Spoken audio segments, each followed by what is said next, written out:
Grave incidente all'alba sulla A4 nel tratto tra Latisana e San Giorgio di Nogaro. A perdere la vita un 52enne di Dolo, Alessandro Pizzato. Il suo camion si è ribaltato dopo lo scontro con un'auto. Tragedia sfiorata alle Torri di Falzarego durante l'intervento di soccorso ad un'alpinista veneziana. Un incidente ha coinvolto la paziente e la dottoressa dell'equipe dell'elicottero del SUEM. Sono vive per miracolo. È stato arrestato il paziente della psichiatria di Bassano del Grappa che ieri mattina all'alba ha aggredito un medico che lo stava visitando. Si tratta di un 21enne. Un'indagine condotta dai carabinieri di Pordenone ha portato all'arresto dell'ex mister accusato di aver immortalato a loro insaputa 24 ragazzini in oltre 200 scatti, indagini in 14 campi da calcio. La polemica sulle condizioni di lavoro nelle gelaterie italiane in Germania è un caso. In campo anche l'associazione dei bellunesi nel mondo, offesa una grande storia. Dopo gli scontri tra tifosi durante la partita di Coppa Italia di Ferragosto tra Udinese e Padova, pugno di ferro del questore che ha emesso dei DASPO di feriti per altri 11 ultras biancoscudati. Veneto è tra le grandi regioni del nord Italia quella che perde più laureati perché si trasferiscono all'estero. Nuova fotografia della CGA di Mestre, va decisamente meglio in Lombardia ed Emilia-Romagna. Lieto evento stamane a Varago di Macerata, quarantenne partorisce in casa aiutata dal marito, guidato al telefono dagli operatori del SUEM 118. Mamma e bimba stanno bene. Buonasera dall'edizione del Veneto dei telegiornali di Antenna 3. Grave incidente all'alba nel tratto tra Latisana e San Giorgio di Nogaro, lungo l'autostrada A4 nel territorio comunale di Pocenia. A perdere la vita un 52enne di Dolo, Alessandro Pizzato. Alessandro Pizzato, 52enne di Dolo, ha perso la vita all'alba in un incidente lungo la A4 nel tratto tra Latisana e San Giorgio. Secondo una prima ricostruzione ancora al vaglio della polizia stradale intervenuta sul posto, un'auto che stava procedendo sulla corsia di marcia avrebbe tamponato l'autocarro che la procedeva guidato dal 52enne, facendogli perdere il controllo del mezzo pesante che è andato a colpire la barriera di sicurezza centrale che separa le due carreggiate dell'autostrada, ribaltandosi proprio dal lato del conducente e senza lasciargli scampo. Solidarietà e vicinanza alla famiglia, a tutti i suoi cari e amici di Alessandro Pizzato, un nostro concittadino dolese di San Broson, scomparso in un tragico incidente questa notte. Non solo siamo vicini, ma anche esprimiamo tutto il nostro aiuto a tutti coloro che conoscevano Alessandro e che oggi lo piangono, assieme appunto ad una comunità, quella ambrosiana e dolese tutta. Gli agenti della polizia stradale stanno effettuando i rilievi necessari per ricostruire con precisione le fasi dell'incidente e stabilire eventuali responsabilità. Saranno gli accertamenti a chiarire perché l'automobile abbia tamponato l'autocarro e le successive circostanze che hanno portato il mezzo pesante a schiantarsi contro la barriera centrale. Le operazioni di soccorso, rimozione dei mezzi e bonifica della carreggiata si sono concluse verso le 8:30 e la circolazione è tornata alla normalità. Tragedia sfiorata alle Torri del Falzarego, poco più di una decina di chilometri in linea d'aria da Rio Gere a Cortina. Durante l'intervento di soccorso ad un'alpinista veneziana infortunata in parete, un incidente ha coinvolto sia la paziente che la dottoressa dell'equipe dell'elicottero del SUEM. Miracolosamente nessuna delle due è in pericolo di vita. Sono vive per miracolo una dottoressa del SUEM in servizio su Falco 1 e una alpinista di 25 anni di Venezia, precipitate per decine di metri dalle Torri del Falzarego. Lì, attorno alle 10, si era diretta l'eliambulanza del SUEM di Pieve di Cadore per soccorrere l'alpinista caduta in parete.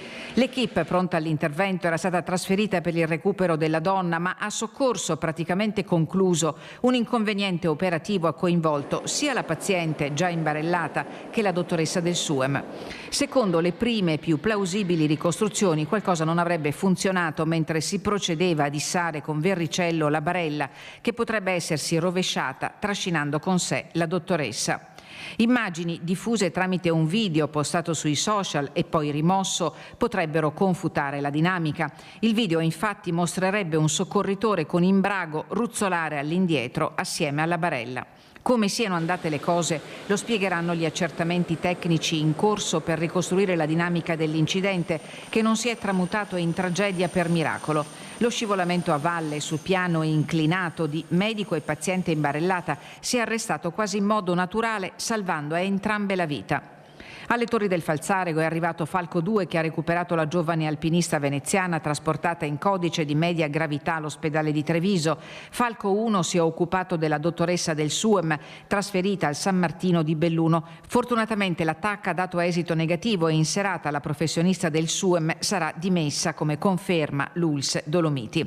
L'incidente è accaduto quasi negli stessi minuti in cui, a pochi chilometri di distanza da Rio Gere, ci si stava preparando a commemorare la tragedia che 17 anni fa causò la morte dell'intero equipaggio dell'elicottero del SUEM, precipitato dopo aver impattato contro i cavi della media tensione. Falco ci ha protetto, l'unico pensiero possibile, a fronte di una coincidenza agghiacciante che ha fatto seccare le parole in bocca e tremare le vene e i polsi. La giornata soleggiata e ventilata di oggi ha riportato tanti turisti sui sentieri della Pedemontana. È stata sfortunata l'escursione nel primo pomeriggio per una 57enne che stava percorrendo uno dei sentieri nella zona di Campo Solagna. In seguito ad una caduta la donna ha riportato un trauma ad una spalla e ad una gamba. Per il soccorso è stato necessario l'intervento dell'elicottero del SUEM di Treviso, che l'ha trasportata all'ospedale di Bassano del Grappa per le cure necessarie. Conclusa l'autopsia, ora si attende il nulla osta per decidere la data dei funerali di Tania Terrin, la 39enne uccisa dall'ex fidanzato la notte di Ferragosto. I dubbi erano ormai pochi, ma l'esito dell'autopsia eseguita sul corpo di Tania Terrin dal dottor Terranova, incaricato dal PM, e dal dottore Elmasiom, il consulente scelto dall'avvocato di famiglia, li ha dissipati definitivamente. La 39enne è stata strozzata dall'ex fidanzato Dino Keber. Per capirlo è bastata una radiografia, ma i medici hanno lavorato ore cercando ogni altro indizio sul corpo che potesse aiutare a ricostruire il delitto di Ferragosto, e ora si attendono gli esami tossicologici per capire se Tania sia stata drogata o meno prima di essere uccisa. Gli esami sui prelievi e sui liquidi che hanno prelevato dalla ragazza, perché siccome mi ha confermato che non ci sarebbero segni di reazione, cioè di difesa, e quindi l'evento, mi dice, siccome potrebbe essere stato un fatto estremamente improvviso e può succedere quindi che questo non dia scampo e la ragazza non è stata in grado di difendersi per la repentinità e dell'aggressione. L'altro aspetto invece potrebbe essere che non era in grado di difendersi, perché magari era con una condizione un po' di volontà scemata, e allora questo però lo si verificherà dalle analisi. Il pubblico ministero ha deciso di disporre un'autopsia anche sul corpo dell'assassino trovato impiccato nella sua casa a San Bruson di Dolo, mentre la famiglia di Tania attende il nulla osta per il funerale. Ieri ho poi anche subito fatto una istanza, anche se credo che lunedì provvederà d'ufficio e di sue iniziative il pubblico ministero, per il nulla osta alle esequie, alla sepoltura, e quindi sono andato anche per rassicurarla su questo, perché ovviamente adesso purtroppo il prossimo impegno incombente sarà quello di organizzare il funerale. Che ancora non è stato deciso se si svolgerà a Camponogara, dove Tania viveva da qualche tempo, o a Vigonovo, suo paese d'origine, dove vivono i genitori. Intanto il Ministero di Giustizia ha ribadito come il caso sia ancora in fase di valutazione attraverso un'indagine interna. In merito all'eventuale invio di ispettori, si legge in una nota, il Ministero informa che il caso nella sua gravità è oggetto di valutazione, ma che nessuna iniziativa è stata intrapresa. È stato arrestato il paziente della psichiatria di Bassano del Grappa che ieri mattina all'alba ha aggredito il medico che lo stava visitando. Rimarrà piantonato dai carabinieri finché sarà dimesso dal reparto di psichiatria dell'ospedale di Bassano il 21enne accusato dell'aggressione di un medico che stava facendo degli accertamenti su di lui.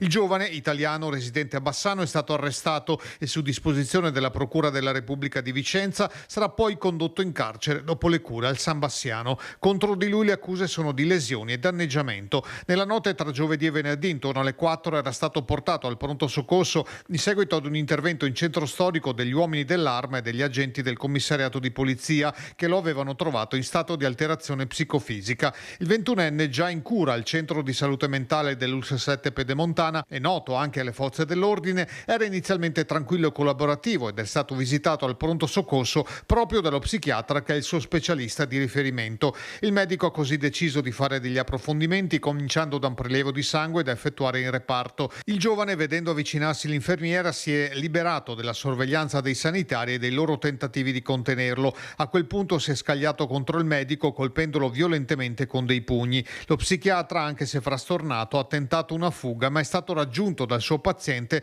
che ha ripreso a colpirlo nuovamente con calci e pugni in varie parti del corpo. Solo l'intervento di altri sanitari ha riportato alla calma la situazione grazie ad una sedazione dell'aggressore. Per il medico la prognosi è di 50 giorni.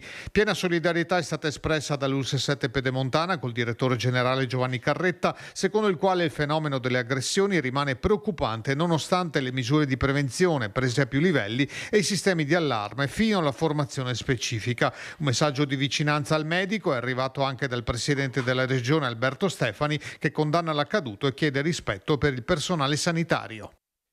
A Pordenone una complessa indagine dei carabinieri sotto il coordinamento della Procura di Trieste ha portato all'arresto di un ex allenatore di calcio accusato di avere immortalato a loro insaputa 24 ragazzini in oltre 200 scatti e 9 video rinvenuti nel suo telefonino. Faceva foto e video ai suoi giovani atleti di nascosto negli spogliatoi. È la scioccante scoperta che ha portato all'arresto di un ex allenatore di calcio giovanile nel Pordenonese. Una complessa indagine condotta dai carabinieri di Pordenone sotto il coordinamento della Procura di Trieste ha permesso di fare luce sulla vicenda. L'inchiesta è scattata a inizio gennaio a seguito del fermo in flagranza dell'uomo travolto in possesso di migliaia di immagini pedopornografiche. Gli accertamenti degli investigatori si sono concentrati sull'attività svolta dal mister tra il 2021 e il 2026 all'interno del circuito locale. Con la piena collaborazione delle dirigenze, i militari hanno ispezionato ben 14 campi da gioco della zona, individuando con esattezza gli spogliatoi in cui sono stati realizzati gli scatti. Per identificare i minori coinvolti, le forze dell'ordine hanno acquisito gli elenchi dei tesserati e ascoltato i genitori. L'analisi del materiale ha permesso di accertare l'identità di 24 vittime, ritratte in oltre 200 fotografie e 9 video sequestrati dallo smartphone. Attualmente l'ex allenatore si trova agli arresti domiciliari, mentre le indagini proseguono nel rispetto della riservatezza e della presunzione di innocenza. Sulla vicenda è arrivata però la presa di posizione dei legali dell'indagato. Gli avvocati Stefano Colledan e Margherita Battistella hanno contestato recisamente la nota diffusa dall'Arma, ritenendola gravemente pregiudizievole per il proprio assistito, un ragazzo giovane e ancora studente. La difesa parla di affermazioni formulate come dati certi prima di un giudizio definitivo e non corrispondenti al reale stato degli atti, idonee a fornire un'immagine distorta dei fatti. Chiesta un'immediata rettifica, i legali si dicono pronti ad adire le vie legali a tutela della reputazione del giovane, ribadendo che il merito dei fatti sarà affrontato esclusivamente durante il processo fissato per la fine di settembre. Dopo gli scontri tra tifosi durante la partita di Coppa Italia di Ferragosto tra Udinese e Padova, pugno di ferro del questore di Padova Marco Dorisio, che ha emesso dei DASPO differiti per altri 11 ultras biancoscudati. Le violenze tra tifosi che avevano anticipato la partita di Coppa Italia tra Udinese e Padova lo scorso 15 agosto hanno lasciato il segno e dopo i 10 ultras biancoscudati colpiti da DASPO per aver partecipato all'aggressione di una quindicina di sostenitori dell'Udinese, il questore di Padova Marco Dorisio ha messo altri 11 DASPO fuori contesto per altrettanti ultras padovani.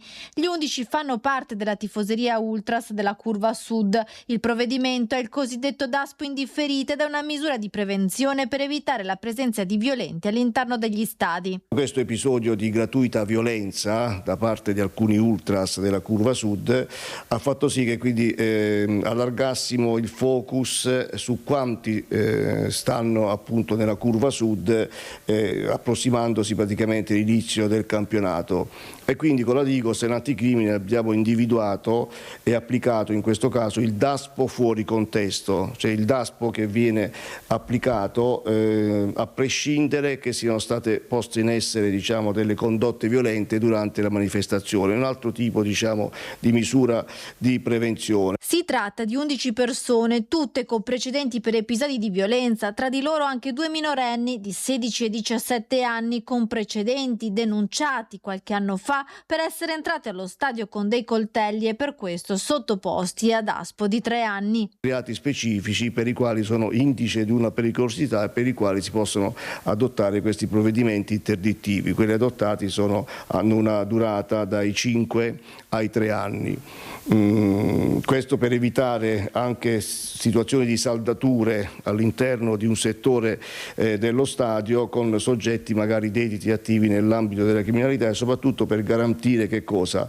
Quella fruizione in serenità, in un luogo di aggregazione come può essere una manifestazione sportiva, una partita di calcio, e quindi garantire quelle condizioni di sicurezza e di ordine pubblico necessarie a tutelare e salvaguardare la stragrande maggioranza di appassionati e tifosi che frequentano appunto gli stadi. Nei confronti dei 10 ultras che erano stati invece individuati durante gli scontri ad Udine il 15 agosto, il questore ha emesso anche 3 avvisi orali. La Digos di Padova inoltre sta proseguendo le indagini per individuare tutti i partecipanti dell'azione violenta e nei prossimi giorni dunque potrebbero essere emessi ulteriori provvedimenti. Stanno visionando immagini che abbiamo appunto recuperato e stiamo dando anche dei nomi e dei cognomi agli altri partecipanti all'aggressione di Ferragosto nella prepartita a Udine, e quando saranno appunto compiutamente identificati anche nei loro confronti saranno adottati dei DASPO non fuori contesto, ma dei DASPO appunto sempre previsti dalla stessa normativa legati all'aggressione gratuita unilaterale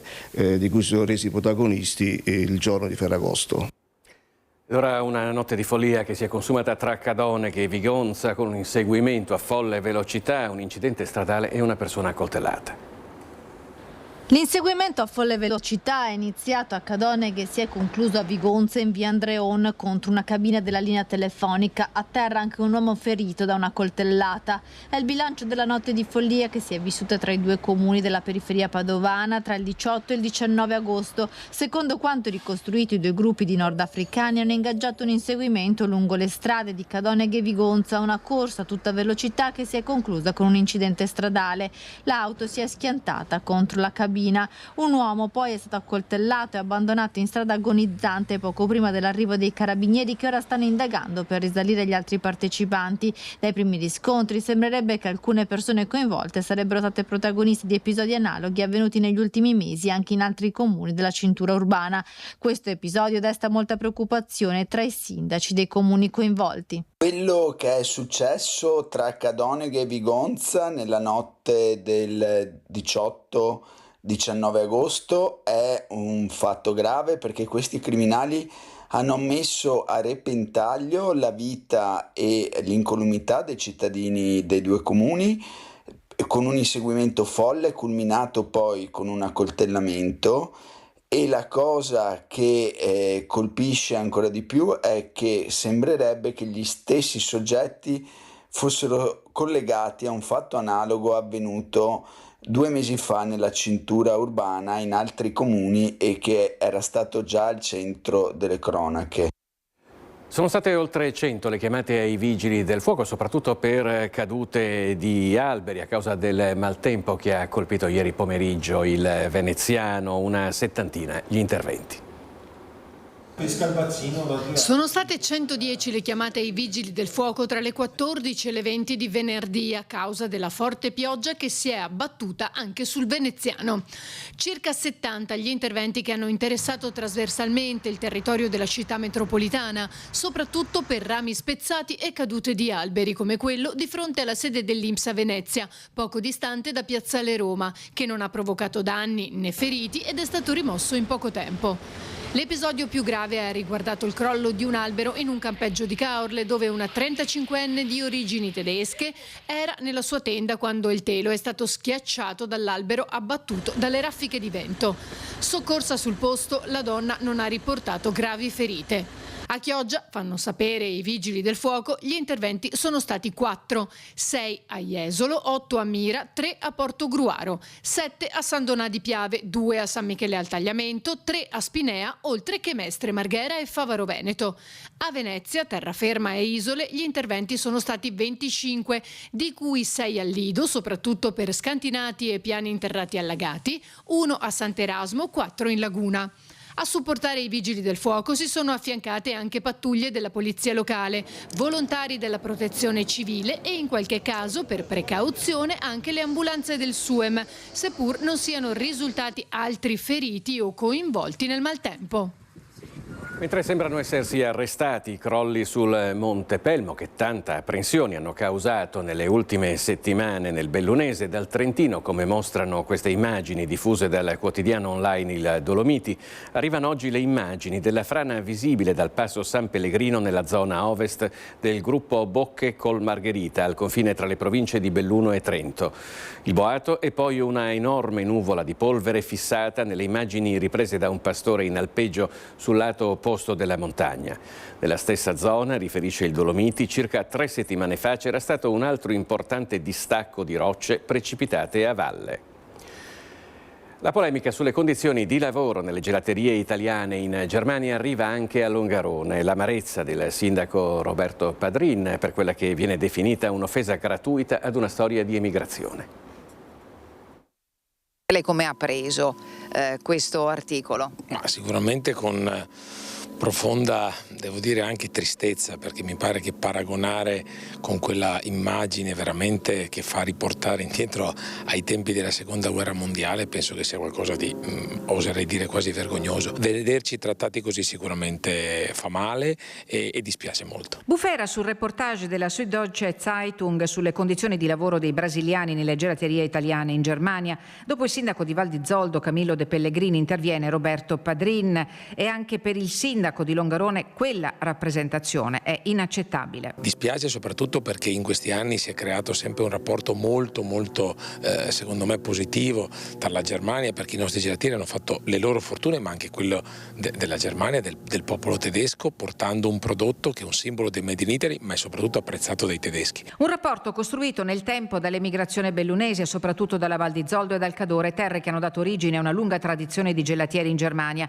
Ma il reportage tedesco porta il sindaco di Longarone ancora più lontano, fino a Urussanga, nel sud del Brasile. È da qui che provengono molti dei lavoratori brasiliani raccontati nell'inchiesta e il collegamento non è casuale. Il 9 ottobre proprio celebreremo i 35 anni del gemellaggio, arriverà una delegazione di una quarantina di persone guidate dal sindaco proprio di Urussanga per rinnovare questo gemellaggio che ha origine da quando appunto questa città dello stato di Santa Caterina fu fondata proprio da cittadini longaronesi. Quindi è chiaro che vederci poi trattati così fa male, soprattutto perché sono convinto che i brasiliani hanno portato e hanno contribuito a valorizzare le gelaterie in Germania e soprattutto si è creato un grandissimo rapporto di umanità tra i proprietari e i titolari delle varie gelaterie e i loro dipendenti. Padrin non nega che possano esistere situazioni problematiche, ma contesta la generalizzazione della Süddeutsche Zeitung. Penso che sia svilente mettere così in brutta luce il lavoro di sacrificio dei nostri gelatieri che, ripeto, hanno portato fortuna non solo a loro ma a tutto il popolo tedesco. Una storia che Longarone rivendica anche attraverso la sua tradizione fieristica.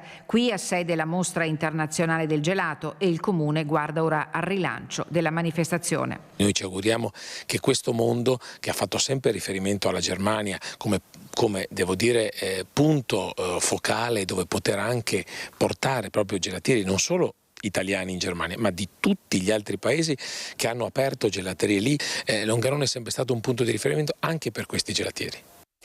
Anche l'Associazione Bellunesi nel Mondo prende le distanze dall'articolo del giornale tedesco sul presunto sfruttamento dei lavoratori nelle gelaterie italiane in Germania. Durissima la critica alla rappresentazione dei lavoratori come schiavi, definita profondamente ingiusta. Il presidente Oscar De Bon difende una categoria che ha rappresentato per decenni il lavoro e l'emigrazione italiana, in particolare bellunese e trevigiana. L'ABM chiede che eventuali episodi di abuso vengano denunciati alle autorità competenti, evitando evitando generalizzazioni che possono danneggiare l'immagine di migliaia di lavoratori e imprenditori. Sulla stessa linea Riccardo Simonetti, presidente della famiglia bellunese del Nord Reno-Vestfalia, secondo cui oggi i dipendenti delle attività associate sono regolarmente assunti e tutelati. Il Veneto è tra le grandi regioni del nord Italia quella che perde più laureati perché si trasferiscono all'estero, una fuga che si giustifica secondo uno studio della CGA di Mestre anche con un modello economico che non è in grado di assorbire del tutto le richieste lavorative dei giovani. È vero che molti giovani laureati si trasferiscono a lavorare all'estero, ma a livello nazionale la loro partenza viene abbondantemente sostituita dai loro coetanei stranieri che si trasferiscono in Italia. Un fenomeno che però non si ripete del tutto in Veneto, dove nell'ultimo quinquennio il saldo è negativo di quasi 700 unità. Non un numero enorme, ma abbastanza da rendere il Veneto l'unico in passivo tra le più grandi regioni del nord Italia. Dati negativi si registrano peraltro anche in Trentino Alto Adige e Friuli Venezia Giulia. Anche se il fenomeno ha dimensioni contenutissime, il Veneto perde la sfida dei laureati. Rispetto a Lombardia, Emilia-Romagna e Piemonte, la nostra regione sconta un problema strutturale. Poche grandi imprese, ancora meno multinazionali, sono realtà che altrove assorbono i giovani con titolo di studio universitario. Secondo lo studio della CGA di Mestre, tra il 2019 e il 2024 si sono trasferiti all'estero 11.316 giovani veneti, ne sono rientrati 3.288 e ne sono arrivati dall'estero altri 7.357 con almeno una laurea triennale. Il saldo è negativo di 671 unità, non una cifra enorme ma comunque un dato negativo. A pesare anche il declino di un sistema bancario e assicurativo che un tempo garantiva lavoro qualificato, ora non più. Resta un tessuto fatto di micro e piccole imprese, competitive nel mondo ma troppo piccole per far spazio a tutti. In ognuno dei 5 anni monitorati dalla CGA di Mestre sono emigrati all'estero una media di circa 2.300 laureati veneti tra i 25 e i 34 anni al netto dei veneti rientrati. Il dato è significativo anche se poi, rapportato alla popolazione universitaria, si riduce all'1,4%. Ciò non toglie però che il problema esiste. In una regione che vuole crescere economicamente il saldo dovrebbe almeno essere positivo. Conosce gente che per caso dei giovani che sono dovuti trasferire? Beh, conosco persone sì che vivono, che si sono trasferite all'estero, sì. Cosa le hanno detto, che ci si sta meglio? Un po' meglio, sì. Bengodi non c'è da nessuna parte, però un po' meglio, sì. Quando i ragazzi fanno anche gli Erasmus che vanno all'estero si rendono conto che lì hanno più opportunità e più possibilità, quindi dopo di conseguenza quando ritornano ci pensano un po' se rimanere in Italia oppure andare all'estero dove hanno magari avuto delle opportunità maggiori. Non lo sapevo sinceramente. Sembra che soprattutto gli ingegneri rimangono, mi pare, noi abbiamo parecchie, io lavoro nel campo dell'automazione, mi pare che ingegneri rimangano, qui abbiamo molte aziende nel campo dell'automazione. Che dicono che generalmente andando all'estero o in altre regioni vi viene più riconosciuta la carriera, le competenze. Forse nella seconda assunzione, ecco, però in prima assunzione credo che rimangano abbastanza. Almeno questa è la mia sensazione. Lei poi. Che ramo lavora? Automazione industriale. Lieto evento stamane a Varago di Maserata, una quarantenne ha partorito in casa aiutata dal marito guidato al telefono dagli operatori del SUEM 118. Mamma e bimba stanno bene. La piccola ha fretta di nascere e la mamma partorisce in casa prima dell'arrivo dell'ambulanza. Lieto evento a Varago di Maserata, dove di primo mattino la donna, al termine della gravidanza e mamma di altri 2 figli, è entrata in travaglio, troppo ravvicinate le contrazioni per andare in auto all'ospedale e così subito è scattata la chiamata al 118. L'ambulanza è partita alla volta di Varago, ma all'arrivo la piccola era già nata, venuta alla luce rapidamente con l'assistenza telefonica dei sanitari del SUEM che hanno guidato passo passo il papà affinché aiutasse la mamma a partorire e tutto è andato bene. In pochi minuti la bambina è nata ed è stata pulita ed appoggiata sul petto della mamma tra le coccole dei genitori in attesa dell'ambulanza e così la piccina e la mamma sono state portate al Cafoncello nel reparto maternità. Entrambe stanno bene. Con lieto evento di Maserata sul Piave termina questa edizione del Veneto dei telegiornali di Antena 3. Grazie per averci seguito, arrivederci.